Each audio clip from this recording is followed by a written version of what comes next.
محمد اسماعیل ہے اور میں یہاں دوسری کلاس میں آیا تھا، اور جب رزلٹ ہوا تھا تو کووڈ-19 شروع ہو گیا تھا۔ اس کے بعد 2 سال بعد جیسے میں سکول میں داخل ہوا تو میں دیکھ رہا تھا کہ بہت ساری تبدیلی تھی اور نئے نئے استاد تھے۔ مجھے نہیں پتا تھا کہ ہمارے سر خلیل احمد ہیں۔ جیسے میں کمرے میں انٹر ہوا تو میں کھیل رہا تھا، سر آئے اور کہہ دیا ٹانگ ایسے کر لو۔ میں بڑا پریشان تھا کہ یہ آپ کون ہیں، میں نے ایسا ہی پوچھ لیا۔ بس اس کے بعد میں نے وہ سزا پوری کی اور دوسرے دن سے پڑھائی ہماری سٹارٹ ہو گئی۔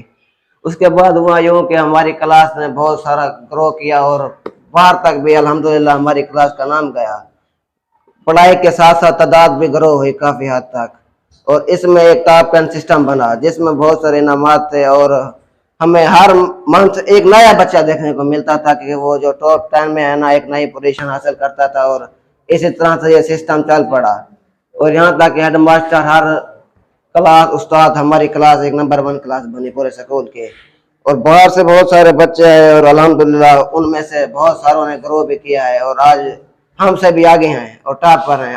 اللہ تعالیٰ ان کو مزید کامیابی اور کمرانی عطا فرمائے، اور آپ زندگی کے کہیں بھی چلے جائیں آپ ہر روز ہر دن ایک نئی چیز سیکھتے ہیں۔ تو سر سے ہمیں تجربہ حاصل ہوا اور زندگی کا ہر پہلو سیکھنے میں ہماری مدد کرتے ہیں، اور اللہ تعالیٰ نے بھی فرمایا کہ استاد آپ کا روحانی باپ ہے۔ الحمدللہ ہمارے استاد سے کوئی شکوہ یا شکایت نہیں ہے۔ جیسا کہ ہمارے اس کلاس میں آج آخر دن والا بدائی پارٹی، اگر مجھ سے کوئی غلطی ہوئی تو اللہ کی رضا کے لیے مجھے معاف کر دینا، اور میں نے بھی آپ کو معاف کر دیا۔ تھینک یو، شکریہ۔